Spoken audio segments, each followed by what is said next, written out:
इस चैनल को सब्सक्राइब करें और घंटा दबाना ना भूलें।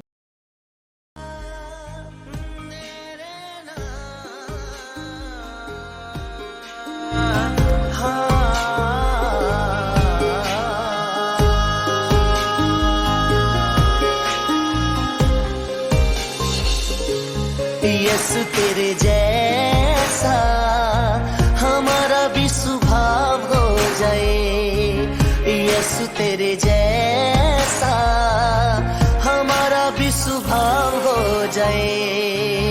तेरी राहों पे चलूं चाहे दुनिया जुदा हो जाए, तेरी राहों पे चलूं चाहे दुनिया। सारे भैन भरावां नूं जय मसीह दी। अज दे दिन दा वचन दा मनन करन तो पहला असी प्रार्थना विच जावांगे। दयालु कृपालु मेहरबान प्रेमी परमेश्वर, असी तेरा धन्नवाद, तेरी महिमा, तेरी वडियाई करदे हां। तू किरपा दा सागर है, दया दा खनी, अपने प्रेम दे नाल सानू चलाउण वाला अते उस दे विच भरपूर करन वाला प्रेमी परमेश्वर है। असी तेरी इस भलाई दे लई और तेरे इस उपकार दे लई तेरा धन्नवाद करते हैं, जो नित प्रतिदिन अपने पुत्र प्रभु यीशु मसीह दे वसीले सानू परमेश्वर पिता आप दे विच चलण दे लई मदद करता है।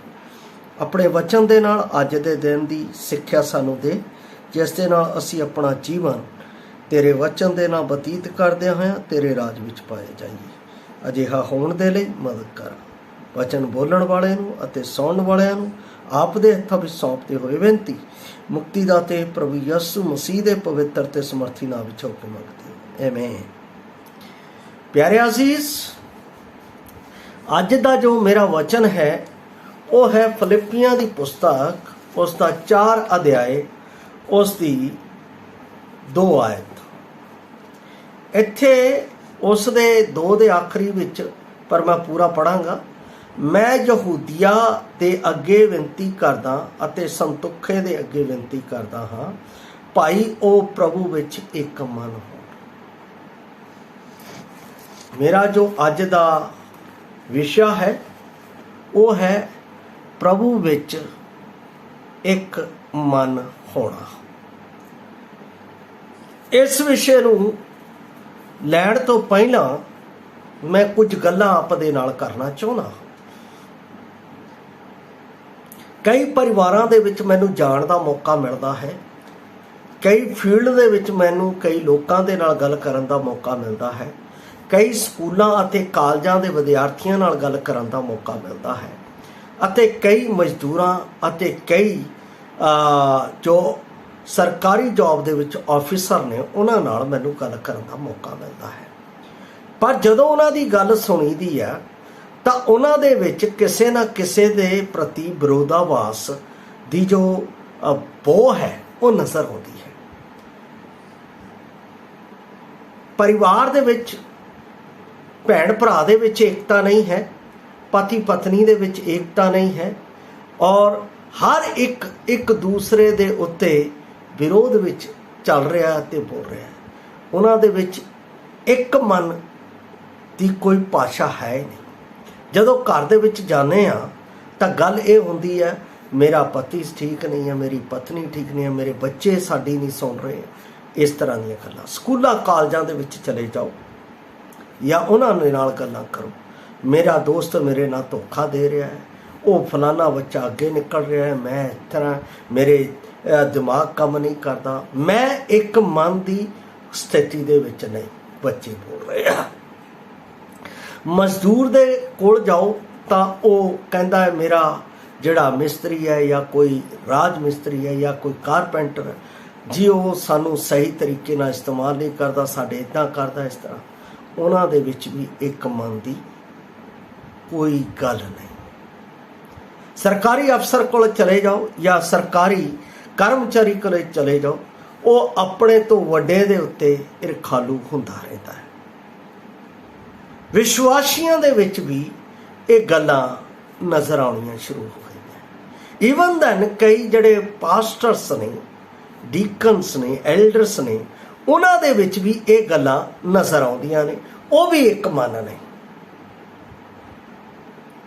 ਪ੍ਰਭੂ ਦਾ ਵਚਨ ਇੱਥੇ ਕਹਿ ਰਿਹਾ ਹੈ, ਪ੍ਰਭੂ ਵਿੱਚ ਇੱਕ ਮਨ ਹੋਣਾ।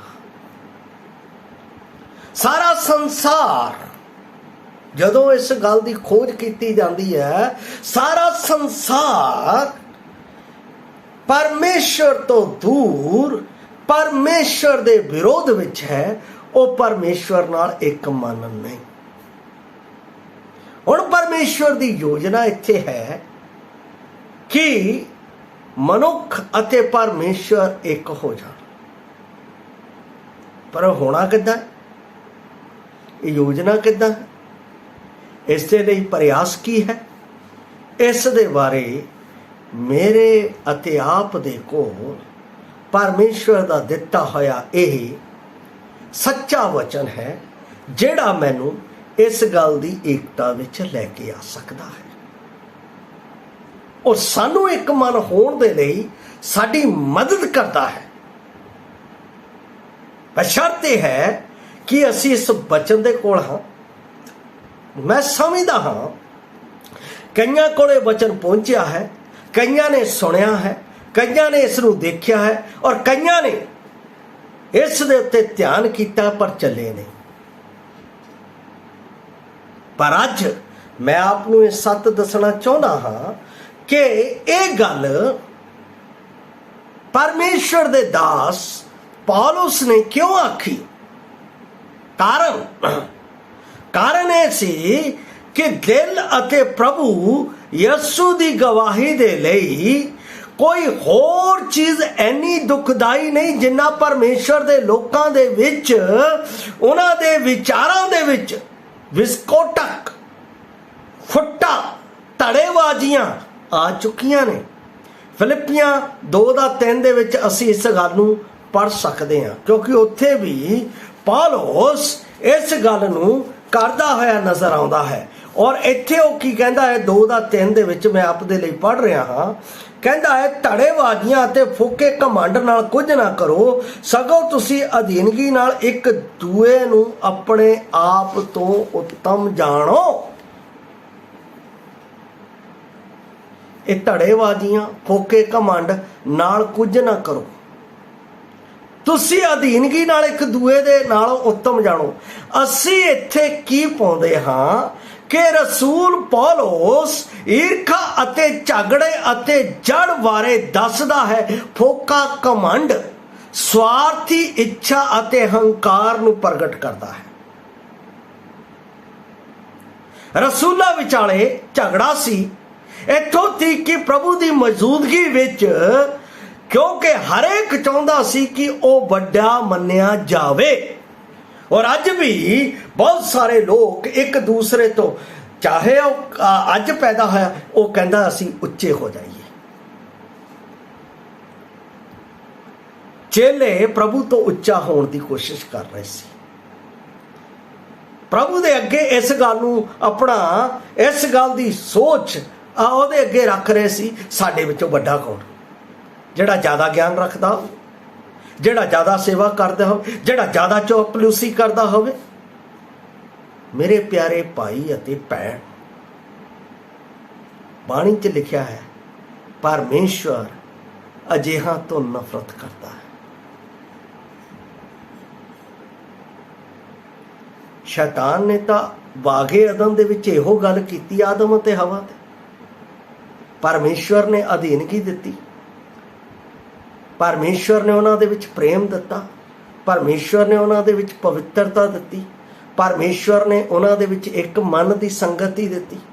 ਪਰ ਉੱਥੇ ਈਰਖਾ ਦਾ ਬੀਜ, ਉੱਥੇ ਅਭਿਲਾਸ਼ਾ ਦਾ ਬੀਜ, ਉੱਥੇ ਝਗੜੇ ਦਾ ਬੀਜ, ਉਹ ਬੀਜ ਕੇ ਚਲਾ ਗਿਆ। ਅਨਓਬੀਡੀਐਂਸ। ਇਹ ਹੈ ਪਰਮੇਸ਼ਵਰ ਦੇ ਦਿੱਤੇ ਹੋਏ ਅਨੁਸ਼ਾਸਨ ਤੋਂ ਬਾਹਰ ਹੋ ਜਾਣਾ। ਜਦੋਂ ਅਸੀਂ ਇਸ ਤਰ੍ਹਾਂ ਹੋ ਜਾਂਦੇ ਹਾਂ ਤਾਂ ਅਸੀਂ ਇੱਕ ਮਨ ਨਹੀਂ ਰਹਿੰਦੇ। ਆਦਮ ਅਤੇ ਹਵਾ ਜਦੋਂ ਉਸ ਆਗਿਆ ਨੂੰ ਤੋੜ ਚੁੱਕੇ ਅਤੇ ਉਸ ਆਗਿਆ ਦੇ ਉਲੰਘਣ ਕਰ ਚੁੱਕੇ, ਤਦ ਉਹਨਾਂ ਦੀ ਸੰਗਤ ਪਰਮੇਸ਼ਵਰ ਤੋਂ ਟੁੱਟ ਗਈ। ਤਦ ਉਹਨਾਂ ਦੀ ਸੰਗਤ ਪਤੀ ਪਤਨੀ ਦੇ ਵਿੱਚ ਵਿਰੋਧਾਵਾਸੀ ਹੋ ਗਈ। ਤਦ ਉਹਨਾਂ ਦੇ ਵਿੱਚ ਸੰਗਤ, ਉਹਨਾਂ ਦੇ ਬੱਚਿਆਂ ਦੇ ਵਿੱਚ ਝਗੜੇ ਅਤੇ ਖਾਰ ਦੀ ਹੋ ਗਈ। ਇਹ ਆਰੰਭ ਤੋਂ ਹੈ, ਸ਼ੁਰੂ ਤੋਂ ਹੈ। ਪਰ ਅੱਜ ਮੇਰਾ ਪ੍ਰਭੂ ਜਿਸ ਨੇ ਮਨੁੱਖ ਜਾਤੀ ਨੂੰ ਪਰਮੇਸ਼ਰ ਦੇ ਨਾਲ ਇੱਕ ਕਰਨ ਦੀ ਯੋਜਨਾ ਸਾਡੇ ਸਮਕਸ਼ ਰੱਖੀ ਹੈ, ਉਸ ਦੇ ਉੱਤੇ ਵਿਚਾਰ ਕਰਨ ਦਾ ਮੌਕਾ ਹੈ, ਉਸ ਦੇ ਉੱਤੇ ਧਿਆਨ ਕਰਨ ਦਾ ਮੌਕਾ ਹੈ। ਉਸ ਨੇ ਮੈਨੂੰ ਅਤੇ ਆਪ ਨੂੰ ਪਰਮੇਸ਼ਰ ਦੇ ਨਾਲ ਇੱਕ ਹੋਣ ਦੀ ਯੋਜਨਾ ਨੂੰ ਤਿਆਰ ਕੀਤਾ। ਤਿਆਰ ਕਿਵੇਂ ਕੀਤਾ? ਉਹ ਸਵੈ ਮਨੁੱਖ ਬਣ ਕੇ ਇਸ ਧਰਤੀ ਦੇ ਵਿੱਚ ਆਇਆ। ਉਸ ਨੇ ਇਸ ਧਰਤੀ ਦੇ ਵਿੱਚ ਆ ਕੇ ਮੇਰੇ ਅਤੇ ਪਰਮੇਸ਼ਰ ਦੇ ਵਿੱਚ ਜੋ ਬੈਰ ਵਿਰੋਧ ਦੀ ਕੰਧ ਸੀ, ਉਸ ਨੂੰ ਸਾਡੇ ਵਿੱਚ ਢਾਉਣ ਦੇ ਲਈ ਕਾਰਜ ਕੀਤਾ। ਉਸ ਨੂੰ ਮੈਂ ਆਪ ਦੇ ਲਈ ਪੜ੍ਹ ਰਿਹਾ ਹਾਂ, ਆਪਸੀਆਂ ਦੀ ਪੁਸਤਕ, ਉਸ ਦਾ 2 ਅਧਿਆਇ ਦੇ ਵਿੱਚ ਮੈਂ ਆਪ ਦੇ ਲਈ ਉਸ ਨੂੰ ਪੜ੍ਹ ਰਿਹਾ ਹਾਂ।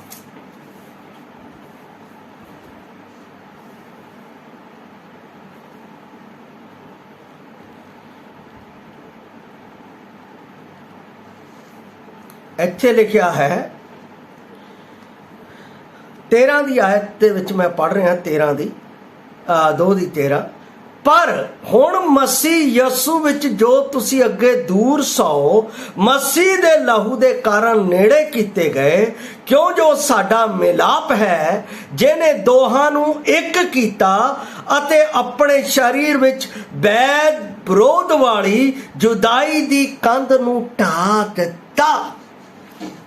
ਮੇਰੇ ਪਿਆਰੇ ਅਜ਼ੀਜ਼, ਮੇਰੇ ਵਿੱਚ ਈਰਖਾ, ਮੇਰੇ ਵਿੱਚ ਝਗੜੇ, ਮੇਰੇ ਵਿੱਚ ਧੜੇਬਾਜ਼ੀਆਂ ਜੋ ਪਰਮੇਸ਼ਰ ਦੇ ਵਿਰੋਧ ਵਿੱਚ ਸੀ, ਉਸ ਨੂੰ ਦੂਰ ਕਰਨ ਦੇ ਲਈ ਉਸ ਪਿਆਰੇ ਪਰਮੇਸ਼ਰ ਨੇ ਆਪਣੇ ਪਿਆਰੇ ਪੁੱਤਰ ਨੂੰ ਇਸ ਧਰਤੀ ਦੇ ਉੱਤੇ ਘੱਲਿਆ, ਜਿਹੜਾ ਮੇਰੇ ਲਈ ਇਸ ਧਰਤੀ ਦੇ ਉੱਤੇ ਮਿਲਾਪ ਕਰਨ ਦੇ ਲਈ ਚੁੱਪਚਾਪ ਸਾਰੀ ਮਾਰ ਨੂੰ ਸਹਿ ਗਿਆ।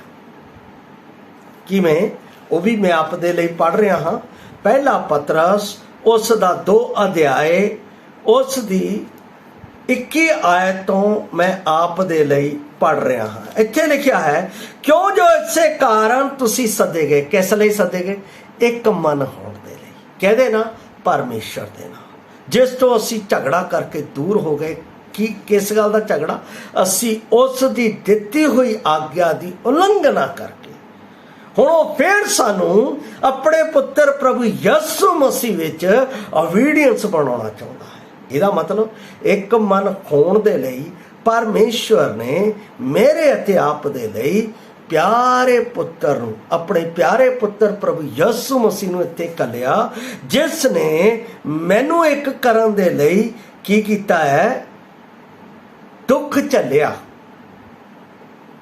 ਅਤੇ ਇੱਕ ਨਮੂਨਾ ਛੱਡ ਗਿਆ। ਭਾਈ ਅਸੀਂ ਉਸ ਦੀ ਪੈੜ ਦੇ ਉੱਤੇ ਚੱਲ ਗਏ। ਅਸੀਂ ਇੱਕ ਮਨ ਕਿਵੇਂ ਹੋ ਸਕਦੇ ਹਾਂ?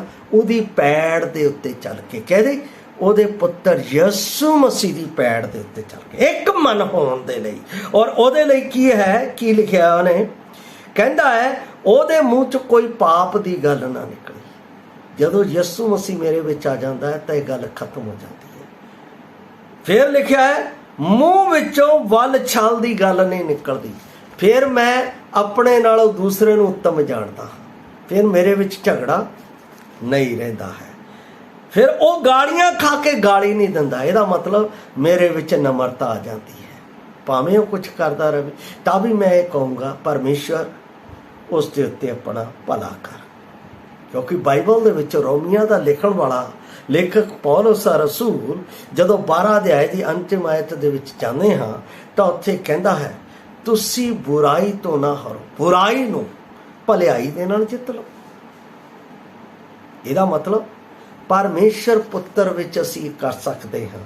ਫਿਰ ਕਹਿੰਦਾ, ਉਹ ਦੁੱਖ ਪਾ ਕੇ ਦਬਕਾ ਨਾ ਦਿੰਦਾ, ਸਗੋਂ ਆਪਣੇ ਆਪ ਨੂੰ ਉਹਦੇ ਹੱਥ ਸੌਂਪਦਾ ਸੀ, ਜਿਹੜਾ ਯਥਾਰਥ ਨਿਆਂ ਕਰ ਸਕਦਾ ਹੈ। 23 ਆਇਤਾਂ ਤੱਕ ਅਸੀਂ ਪੜ੍ਹਦੇ ਹਾਂ। ਪਹਿਲਾ ਪਤਰਸ 2 ਅਧਿਆਏ 21 ਤੋਂ 23 ਆਇਤਾਂ ਤੱਕ ਇਹ ਪ੍ਰਭੂ ਯਿਸੂ ਮਸੀਹ ਦਾ ਚਰਿੱਤਰ ਸੀ, ਇਹ ਸੁਭਾਅ ਸੀ, ਜਿਸ ਸੁਭਾਅ ਦੇ ਸਦਕੇ ਉਸ ਨੇ ਮੈਨੂੰ ਅਤੇ ਆਪ ਨੂੰ ਪਿਤਾ ਦੇ ਨਾਲ ਇੱਕ ਕਰਨ ਦੇ ਲਈ ਕੁਰਬਾਨੀ ਕੀਤੀ। ਕਾਲਵਰੀ ਕਰੂਸ ਦੇ ਉੱਤੇ ਉਹ ਚੁੱਪਚਾਪ ਸਭ ਕੁਝ ਸਹਿੰਦਾ ਰਿਹਾ, ਸਭ ਕੁਝ ਸਹਿੰਦਾ ਰਿਹਾ। ਅੱਜ ਜਦੋਂ ਮੈਂ ਮਸੀਹ ਦੇ ਵਿੱਚ ਹਾਂ, ਜੇ ਮੈਨੂੰ ਕੋਈ ਗਾਲਾਂ ਕੱਢਦਾ, ਜੇ ਕੋਈ ਬੁਰਾ ਕਹਿੰਦਾ, ਮੈਂ ਸੁਣ ਲੈਂਦਾ, ਜਵਾਬ ਦੇਣਾ ਨਹੀਂ ਆਉਂਦਾ। ਕਿਉਂ? ਕਿਉਂਕਿ ਹੁਣ ਉਹਦਾ ਸੁਭਾਅ ਮੇਰੇ ਵਿੱਚ ਆ ਗਿਆ। ਕਿਉਂ? ਬਾਈਬਲ ਦੇ ਵਿੱਚ ਇਸੇ ਫਿਲਿੱਪੀਆਂ ਦੇ 2:5 ਵਿੱਚ ਪੌਲਸ ਕਹਿੰਦਾ ਤੁਹਾਡਾ ਉਹ ਸੁਭਾਅ ਹੋਵੇ ਜੋ ਮਸੀਹ ਯਿਸੂ। ਜੋ ਸੁਭਾਅ ਸਾਡੇ ਵਿੱਚ ਆ ਗਿਆ ਤਾਂ ਅਸੀਂ ਪਰਮੇਸ਼ਰ ਪਿਤਾ ਦੇ ਨਾਲ ਇੱਕ ਮਨ ਹੋ ਗਏ। ਫਿਰ ਮੇਰੇ ਵਿੱਚ ਸੰਸਾਰ ਦਾ ਸੁਭਾਅ ਨਹੀਂ, ਫਿਰ ਮੇਰੇ ਵਿੱਚ ਪ੍ਰਭੂ ਦਾ ਸੁਭਾਅ ਹੈ ਜੋ ਸਵਰਗੀ ਹੈ। ਇਹਦਾ ਮਤਲਬ ਸੰਸਾਰ ਦੇ ਸੁਭਾਅ ਦੇ ਵਿੱਚ ਪਤੀ ਪਤਨੀ ਦੇ ਵਿੱਚ ਝਗੜੇ ਹੈ, ਬੱਚਿਆਂ ਦੇ ਵਿੱਚ ਝਗੜੇ ਹੈ, ਬੌਸ ਦੇ ਨਾਲ ਝਗੜੇ ਹੈ, ਸਕੂਲ ਕਾਲਜਾਂ ਦੇ ਵਿੱਚ ਮਿੱਤਰਾਂ ਯਾਰਾਂ ਦੇ ਝਗੜੇ ਹੈ, ਆਫੀਸਰ ਦੇ ਨਾਲ ਝਗੜੇ ਹੈ, ਮਜ਼ਦੂਰ ਦਾ ਆਪਣੇ ਰਾਜ ਮਿਸਤਰੀ ਦੇ ਨਾਲ ਝਗੜੇ, ਹਰ ਕਿਸੇ ਨਾਲ ਸੰਸਾਰ ਦੇ ਵਿੱਚ ਝਗੜੇ। ਪਰ ਜਦੋਂ ਮਸੀਹ ਯਿਸੂ ਵਿੱਚ ਆ ਜਾਂਦੇ ਆ ਤਾਂ ਉਹ ਸਾਰੇ ਝਗੜਿਆਂ ਨੂੰ ਕਿੱਥੇ ਸੂਲੀ ਉੱਤੇ ਟੰਗ ਦਿੰਦਾ ਹੈ ਤੇ ਸਾਡੇ ਵਿੱਚ ਮਸੀਹ ਦਾ ਸੁਭਾਅ ਆ ਜਾਂਦਾ। ਉਹ ਸੁਭਾਅ ਜੋ ਸਵਰਗੀ ਹੈ, ਉਹ ਸੁਭਾਅ ਜੋ ਮਿਲਾਪ ਦਾ ਹੈ, ਉਹ ਸੁਭਾਅ ਜੋ ਪ੍ਰੇਮ ਦਾ ਹੈ, ਉਹ ਸੁਭਾਅ ਜੋ ਦਿਆਲਗੀ ਦਾ ਹੈ, ਉਹ ਸੁਭਾਅ ਜੋ ਨਮਰਤਾ ਦਾ ਹੈ, ਉਹ ਮੇਰੇ ਵਿੱਚ ਆਉਂਦਾ ਹੈ। ਉਹ ਆਂਦਾ ਕਿੱਦਾਂ ਹੈ? ਹੁਣ ਸਵਾਲ ਇਹ ਹੈ, ਮੈਂ ਇੰਨਾ ਤਾਂ ਜਾਣ ਲਿਆ ਕਿ ਇੱਕ ਮਨ ਹੋਣ ਦੇ ਲਈ ਪਰਮੇਸ਼ਰ ਨੇ ਆਪਣੇ ਪੁੱਤਰ ਨੂੰ ਕਾਲਵਰੀ ਕਰੂਸ ਦੇ ਉੱਤੇ ਢਾ ਦਿੱਤਾ। ਇਹ ਗੱਲ ਹੁਣ ਪੱਕੀ ਹੈ, ਉਹਨੇ ਕਰ ਦਿੱਤੀ। ਪਰ ਹੁਣ ਉਹ ਸੁਭਾਅ, ਉਹ ਇੱਕ ਮਨ, ਏਕਤਾ ਮੇਰੇ ਵਿੱਚ ਕਿਵੇਂ ਆ ਸਕਦੀ ਹੈ? ਜਦੋਂ ਮੈਂ ਮਸੀਹ ਯਿਸੂ ਨੂੰ ਦਿਲ ਦੇ ਨਾਲ, ਮੂੰਹ ਦੇ ਰਾਹੀਂ ਇਕਰਾਰ ਕਰ ਲੈਂਦਾ ਹਾਂ ਤਾਂ ਉਹ ਮੇਰੇ ਜੀਵਨ ਵਿੱਚ ਪਰਮੇਸ਼ਰ ਦੀ ਏਕਤਾ ਮੇਰੇ ਵਿੱਚ ਆ ਜਾਂਦੀ ਹੈ। ਭਾਵ ਮੇਰੇ ਵਿੱਚ ਯਿਸੂ ਮਸੀਹ ਦੇ ਰਾਹੀਂ ਪਰਮੇਸ਼ਰ ਦਾ ਸੁਭਾਅ, ਚਰਿੱਤਰ ਪ੍ਰਗਟ ਹੋਣਾ ਸ਼ੁਰੂ ਹੋ ਜਾਂਦਾ। ਫਿਰ ਮੇਰੇ ਜੀਵਨ ਦੇ ਵਿੱਚ ਪਛਾਣ ਹੁੰਦੀ ਹੈ ਪਰਮੇਸ਼ਰ ਦੇ ਪੁੱਤਰਾਂ ਜਿਹੀ। ਜ਼ਰੂਰੀ ਹੈ ਇਸ ਦੇ ਲਈ, ਇੱਕ ਮਨ ਹੋਣ ਦੇ ਲਈ, ਮੈਨੂੰ ਪ੍ਰਭੂ ਯਿਸੂ ਮਸੀਹ ਦੇ ਵਿੱਚ ਮੁਖ ਦੇ ਨਾਲ ਦਿਲੋਂ ਮੰਨ ਕੇ ਇਕਰਾਰ ਕਰਨਾ।